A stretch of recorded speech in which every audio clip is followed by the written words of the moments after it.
Em julho do ano de 2003, em meio às profundas cicatrizes deixadas pela guerra na cidade de Mosul, uma casa silenciosa e discretamente escondia dentro de suas paredes dois dos homens mais temidos e procurados de todo o Iraque. Tratava-se de Uday e Qusay Hussein, filhos do então presidente Saddam Hussein, que haviam desaparecido após a queda de Bagdá. Desde então, a caçada não cessara por um instante sequer. Quando as forças militares americanas finalmente lograram localizá-los, eles não se renderam. Durante 6 horas consecutivas, um violento confronto de tiros e foguetes destruiu completamente a residência. Ao pôr do sol, a magnífica vila estava reduzida a escombros, e entre os destroços jaziam os corpos da linhagem que governara o país com mão de ferro por anos. Assim, terminou aquela dura busca, que culminou na morte de Saddam Hussein e de seus 2 filhos, encerrando uma era de medo e repressão. A invasão do Iraque pelos Estados Unidos começou no dia 20 de março do ano de 2003, com o objetivo declarado de remover Saddam Hussein do poder e derrubar seu regime autoritário. Em poucas semanas, as tropas americanas conquistaram Bagdá, tomando o controle da capital iraquiana e provocando o colapso do governo que Saddam havia consolidado por décadas. O líder iraquiano desapareceu misteriosamente naquelas semanas tumultuadas, assim como seus filhos Uday e Qusay, que também sumiram do radar, deixando um rastro de medo, violência e destruição. Uday Hussein nasceu em 18 de junho de 1964. Era o filho mais velho de Saddam, aquele que muitos acreditavam que um dia herdaria o poder. Contudo, sua personalidade violenta e imprevisível fazia até mesmo Saddam Hussein se sentir inquieto. Em 1988, Uday protagonizou um episódio brutal ao espancar até a morte um homem com uma clava durante uma festa, sendo aquele homem seu próprio valet pessoal. Após esse incidente, Saddam começou a se distanciar de seu filho mais velho, temendo o seu comportamento descontrolado. Ainda assim, Uday detinha uma influência considerável, controlando o Comitê Olímpico Iraquiano e as mídias do país, além de desfrutar de uma vida de luxo e de exercer um terror constante sobre aqueles que o rodeavam. Ele era acusado de crimes horrendos, incluindo estupros, torturas de atletas e execuções sumárias de qualquer pessoa que ousasse irritá-lo ou desafiá-lo. Qusay Hussein nasceu em 1966. Diferente do seu irmão mais velho, que buscava a atenção com comportamentos extremados, Qusay preferia manter-se nos bastidores. Embora seu poder fosse consideravelmente maior, ele comandava os serviços de inteligência iraquianos, a polícia secreta e as operações militares do regime. Era responsável pela Guarda Republicana de Elite e pela Organização de Segurança Especial. Durante as rebeliões que aconteceram em 1991, após a Guerra do Golfo, Qusay liderou as ações de repressão, causando a morte de milhares de iraquianos e consolidando ainda mais sua posição como possível sucessor de Saddam. Quando os Estados Unidos invadiram o Iraque em 1903, a prioridade máxima de suas forças era capturar aqueles que haviam ajudado Saddam a governar com mão de ferro durante anos. Para facilitar a identificação dos alvos, os militares criaram uma estratégia bastante inusitada: um baralho de cartas de pôquer, onde cada face representava um membro importante do círculo íntimo de Saddam. Quanto mais importante fosse a figura, maior a relevância do naipe ou do valor na carta. Saddam Hussein ocupava a posição de as de espadas, simbolizando seu papel de líder supremo.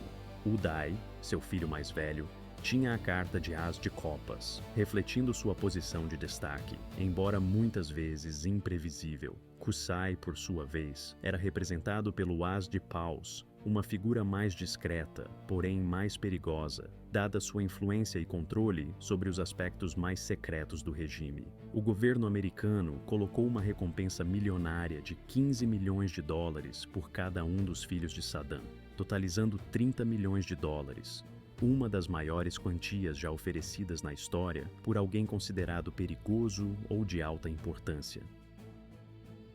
Cartazes com os rostos de Uday e Qusay foram espalhados por toda parte. nas ruas, nos mercados, nos bairros residenciais do país.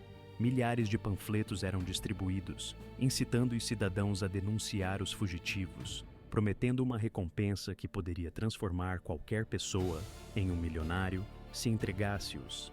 Algumas pessoas acreditavam que Uday e Qusay Hussein tinham conseguido escapar para a Síria ou estavam escondidos com líderes tribais, enquanto outras pensavam que eles estavam vivendo na clandestinidade, mudando de uma casa para outra, na tentativa de escapar dos olhos atentos das forças de segurança.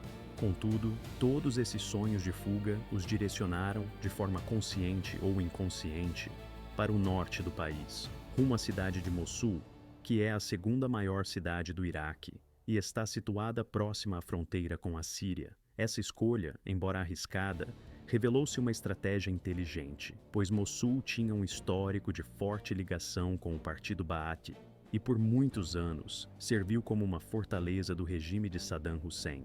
Ainda hoje, uma parte significativa da população local mantém laços de apoio ao antigo governo, nutrindo ressentimentos contra a invasão americana e oferecendo ajuda dissimulada a aqueles que ainda desejavam proteger membros da família Hussein.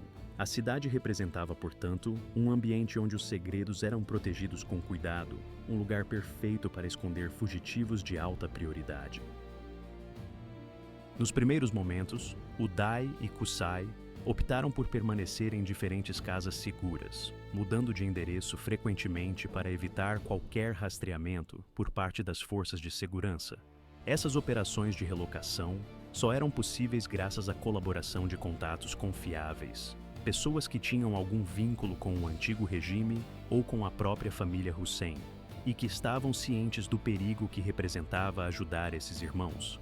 Apesar do risco enorme que assumiam ao facilitar sua fuga, esses indivíduos permaneciam em silêncio por lealdade, medo ou uma combinação de ambos. Com o passar do tempo, os irmãos decidiram estabelecer uma presença mais fixa na cidade, encontrando refúgio na residência de um homem chamado Nawaf al-Zaidan. Nawaf tinha uma história que o ligava ao círculo íntimo de Saddam Hussein. Anteriormente, fora um empresário que mantinha conexões com o regime e, por isso, tinha uma relação de confiança com a família. Eles já haviam realizado negócios juntos no passado, o que contribuía para a sensação de segurança na relação. A casa de Nawaf localizava-se no bairro de Al-Fala, uma área de classe média que, embora modesta, não destoava no cenário urbano de Mossul. Era uma residência de tamanho considerável, composta por 3 pavimentos, com paredes externas grossas e portas de metal reforçado, construídas para resistir a invasões e intrusões. A aparência da casa era discreta, harmonizando-se ao restante das moradias na vizinhança, de modo a não atrair suspeitas de quem passasse por perto. No entanto, por dentro, ela se transformou num verdadeiro abrigo para alguns dos fugitivos mais procurados do Iraque. Qusay Hussein trouxe consigo um jovem de apenas 14 anos, seu filho Mustafa, que permanecia sempre próximo ao pai, sendo uma presença silenciosa e tranquila. O menino era jovem, calmo e obediente, acompanhando Qusay em todos os lugares, seja para garantir sua segurança ou por alguma outra razão que até hoje permanece obscura. Talvez o pai o levasse por proteção, talvez simplesmente por não conseguir deixá-lo para trás. Mas o fato é que a presença de uma criança nesse cenário de clandestinidade acrescentava uma camada extra de risco. Afinal, não se tratava mais somente de proteger a própria vida, mas também de garantir a segurança de toda a família, incluindo uma criança vulnerável. Até meados de julho de 2003, a situação se tornava cada vez mais tensa. As forças americanas, empenhadas na busca por Saddam Hussein e seus filhos, aumentavam a pressão a cada dia, e o valor das recompensas oferecidas por informações que levassem à captura deles se tornava difícil de ignorar. Nawaf al-Zaidan, preocupado com as possibilidades de ser descoberto, começou a ter dúvidas sobre sua decisão. Talvez temesse ser também capturado, ou talvez já não acreditasse na possibilidade de uma fuga bem-sucedida. Outra hipótese era que o dinheiro oferecido estivesse se tornando irresistível, levando-o a repensar suas prioridades. Seja qual fosse o motivo, Nawaf tomou uma decisão que mudaria todo o rumo dos acontecimentos. No dia 21 de julho de 2003, ele entrou em contato com as forças americanas por meio de um intermediário. Sem hesitações, revelou que Uday e Qusay Hussein estavam escondidos na sua residência em Mossul, fornecendo, com detalhes precisos, a localização exata, descrevendo a casa com minúcia e confirmando que ainda estavam lá dentro. Além disso, deixou claro que buscava proteção para si próprio e para sua família, além de reivindicar o pagamento integral da recompensa oferecida. No começo, as forças americanas receberam essa informação com certa desconfiança. Muitas. Desde o momento em que Nawaf foi associado às conexões com o regime, a credibilidade dessa informação ganhou força de maneira natural, uma vez que tais vínculos eram frequentemente considerados sinais de envolvimento direto com os interesses e operações do governo autoritário. Com uma situação dessa natureza, uma equipe especializada dos Estados Unidos foi rapidamente mobilizada para verificar a veracidade da acusação. Em questão de poucas horas, uma equipe de elite foi enviada a Mosul, uma cidade que, na época, fervilhava com atividades militares e conflitos internos. Essa equipe, composta por alguns dos soldados mais treinados e preparados, começou a investigação no bairro, onde se suspeitava que Nawaf estivesse escondido, observando a residência de longe, com atenção redobrada e coletando informações estratégicas que pudessem determinar os próximos passos. Ao final daquele dia, os agentes estavam quase certos de que os filhos de Nawaf estavam dentro da casa, escondidos e prontos para qualquer eventualidade. Assim que essa confirmação foi obtida, o Comando Militar norte-americano não perdeu tempo e iniciou imediatamente a preparação de uma operação militar de grande escala, que prometia ser definitiva e contundente. Eles sabiam que não se tratava de uma prisão silenciosa ou de uma abordagem pacífica, pois, dada a natureza do alvo e seu possível arsenal, era prudente assumir que os irmãos estavam armados até os dentes e prontos a lutar até o último homem.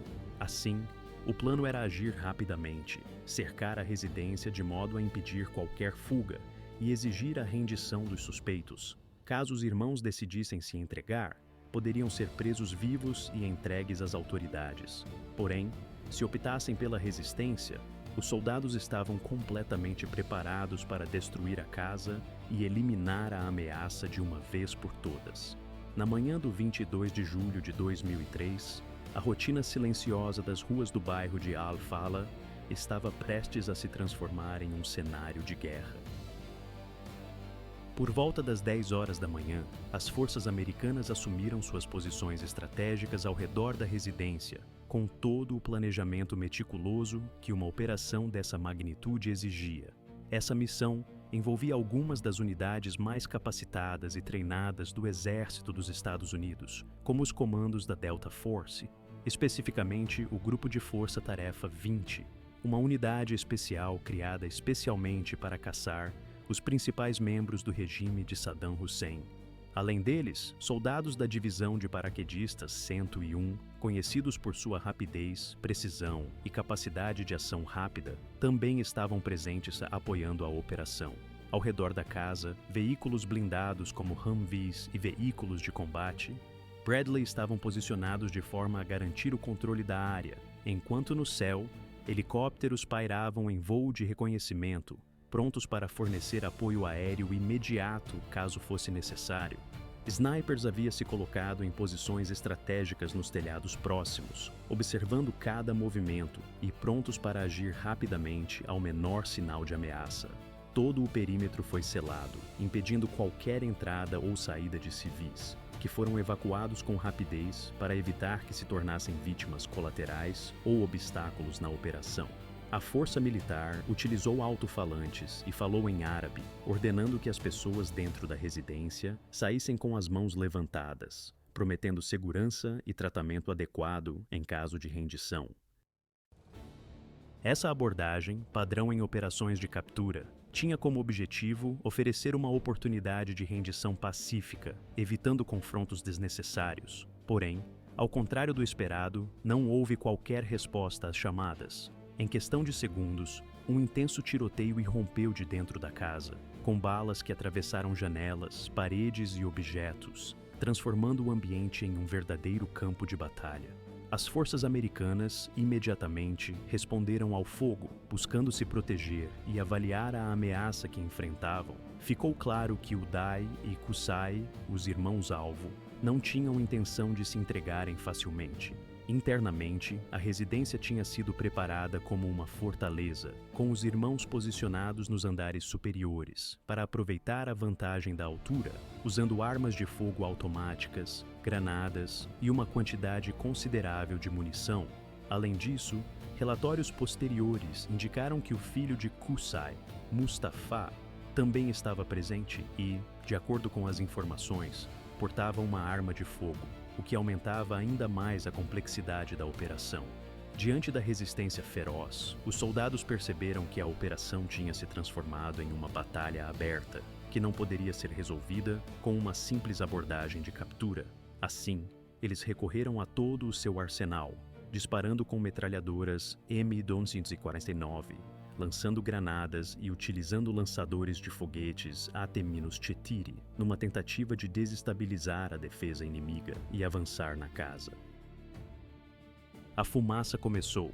Após quase uma hora de combates intensos e exaustivos, ficou claro para os comandantes americanos que, para derrotar os inimigos que resistiam com tanta ferocidade, eles precisariam de uma força de fogo muito maior e mais poderosa do que a que inicialmente haviam disponibilizado. Os irmãos que resistiam dentro da casa não estavam dispostos a se render, e a situação exigia uma resposta rápida e eficaz. Assim, a Força-Tarefa 20 solicitou imediatamente apoio aéreo e o uso de armas mais pesadas, capazes de penetrar as defesas inimigas e de causar o impacto necessário para desarticular a resistência. Em poucos minutos, o som ensurdecedor das hélices de helicópteros cortou o silêncio tenso que pairava sobre a residência. Helicópteros de ataque, Apache pertencentes ao 111º Destacamento Aerotransportado, chegaram ao local e começaram a formar um círculo vigilante ao redor da vila, como uma sentinela pronta para o confronto final. Um dos helicópteros Apache direcionou seu foco para o segundo andar da casa, fixando um míssil Hellfire na janela de uma das salas. Moments later, o míssil foi disparado e a força do impacto foi tanta que atingiu diretamente o pavimento superior do edifício. Uma enorme explosão rasgou o céu, iluminando a noite com uma luz avermelhada, enquanto uma parte do segundo pavimento desabava sob o peso da destruição. Apesar do estrondo e do caos provocado pelo impacto, os tiros dentro da casa não cessaram. Os homens armados que estavam do lado de dentro continuaram a disparar, recusando-se a abandonar a luta, demonstrando uma determinação inabalável. Era evidente que eles estavam se movimentando pelo interior da residência, passando de uma sala para outra, usando móveis como escudos e aproveitando cada pedaço de cobertura disponível. Os combatentes demonstravam um alto grau de habilidade em combate urbano, conhecendo bem as estratégias de manter uma posição defensiva sólida, resistindo às forças adversárias. Para tentar neutralizar a resistência, outro míssil Hellfire foi lançado, desta vez direcionado para o telhado da casa. O impacto foi devastador, causando ainda mais destruição ao edifício.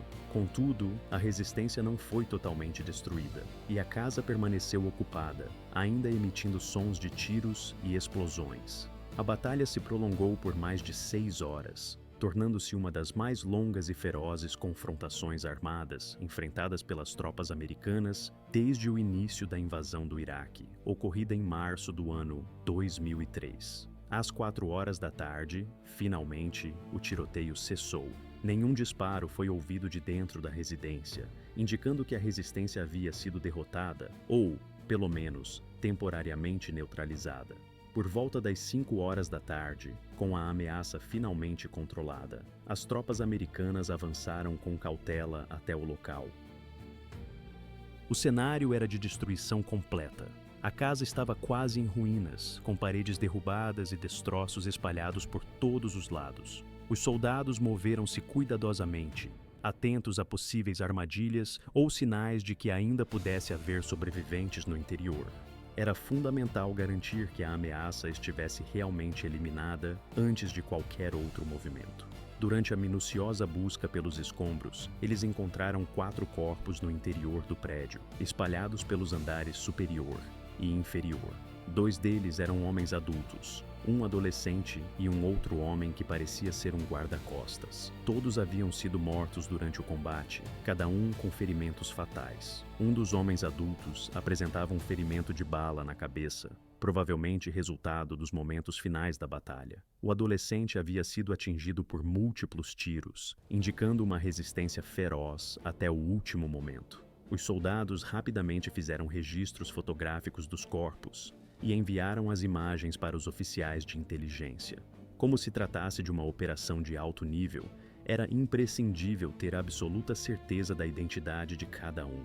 Assim, equipes de inteligência militar recorreram a registros odontológicos, cicatrizes, históricos médicos e radiografias para confirmar as identidades. Além disso, agentes especiais analisaram detalhes faciais, estrutura óssea e registros de cirurgias anteriores, buscando cruzar informações que pudessem esclarecer quem eram esses indivíduos mortos na batalha. Uday Hussein, a man notorious for his brutality and ruthless rule, had a distinctive gait marked by a pronounced limp, which was the result of a previous assassination attempt that had failed. This injury was further complicated by the presence of metal rods inserted into his leg, a testament to the severity of the attack he had survived. His physical condition was well documented, with medical records clearly noting these injuries, making him easily identifiable even in chaotic situations.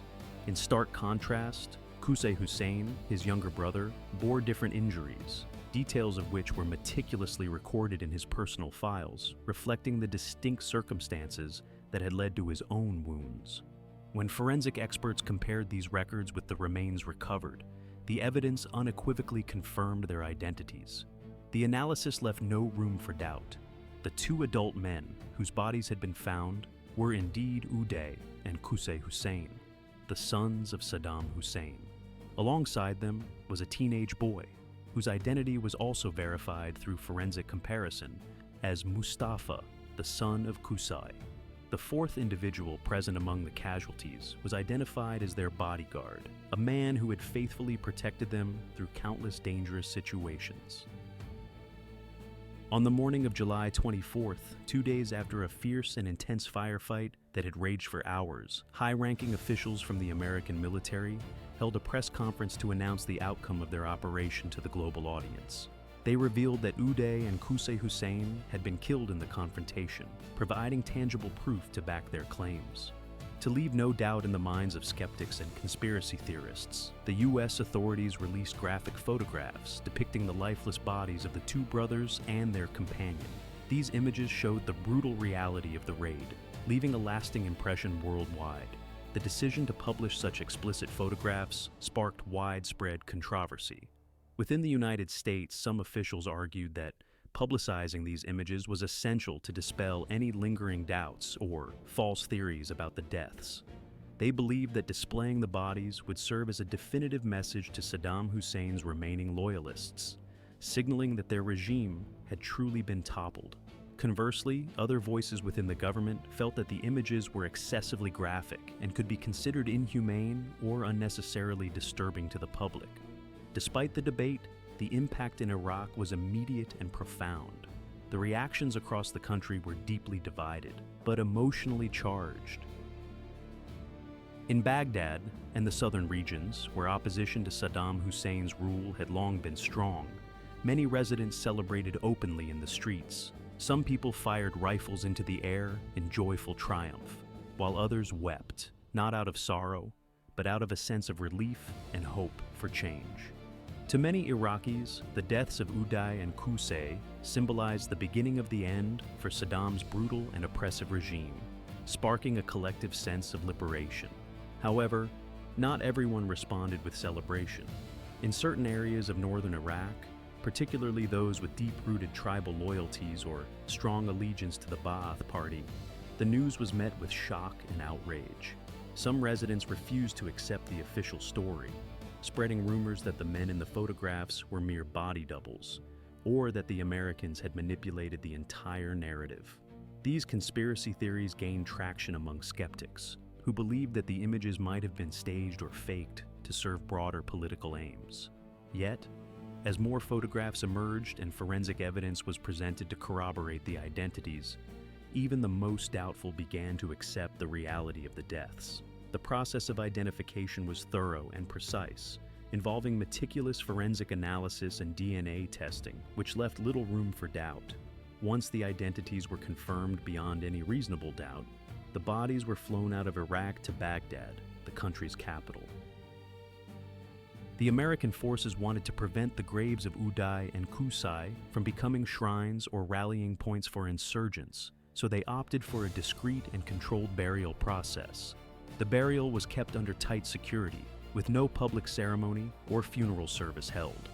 The graves were deliberately unmarked and hidden from public view, with only a select few knowing their exact location. The bodies were transported secretly to Tikrit, Saddam Hussein's hometown, where the Hussein family cemetery was located. This location was chosen to avoid attracting attention or becoming a site of pilgrimage for sympathizers. The burial was conducted quietly, without any fanfare, and with minimal attendance. Only a handful of people were present at the graveside, and even fewer knew precisely where the graves were situated. While the public's reaction to the news and the somber burials unfolded, one man's life was irreversibly altered: Nawaf al-Zaidan. Just days after the raid, he was quietly paid the sum of $30 million, an enormous reward that made him one of the highest-paid informants in modern history. This payment was part of a covert operation to ensure his safety and incentivize his cooperation. Recognizing the danger he faced from remaining loyalists or other hostile factions, U.S. intelligence agencies swiftly arranged for him and his family to leave durante o conflito. Alguns indivíduos ficaram feridos devido aos destroços e pedaços de objetos que voavam com grande força durante os confrontos, mas, felizmente, nenhuma pessoa civil perdeu a vida nesse episódio. As forças militares dos Estados Unidos afirmaram que fizeram todos os esforços possíveis para evitar causar danos a civis inocentes enquanto conduziam suas operações militares. Contudo, assim que o fogo cruzado começou, eles se viram obrigados a responder com a mesma intensidade, empregando força para proteger suas tropas e alcançar seus objetivos estratégicos. A morte de Uday e Qusay, filhos do então líder iraquiano Saddam Hussein, representou uma vitória significativa para os Estados Unidos, pois demonstrou que até mesmo as figuras mais poderosas e influentes do regime de Saddam poderiam ser localizadas e neutralizadas. Essa conquista também trouxe um sentimento de esperança para o povo iraquiano, que havia vivido anos, muitas vezes décadas, sob um regime de medo, opressão e constante ameaça. A captura desses dois homens foi vista como um passo importante na tentativa de estabelecer uma nova ordem e restabelecer a esperança de um futuro mais seguro naquela nação. Contudo, mesmo após esse importante avanço, a guerra no Iraque ainda não tinha chegado ao seu fim. Somente alguns meses após a morte de Uday e Qusay, no mês de dezembro do ano de 2003, as forças americanas conseguiram capturar Saddam Hussein, que se encontrava escondido em um buraco próximo à cidade de Tikrit. Essa captura marcou outro momento decisivo na continuidade do conflito, simbolizando uma vitória simbólica e estratégica para os invasores. Apesar da morte dos filhos de Saddam, a violência no Iraque persistia de forma intensa e contínua.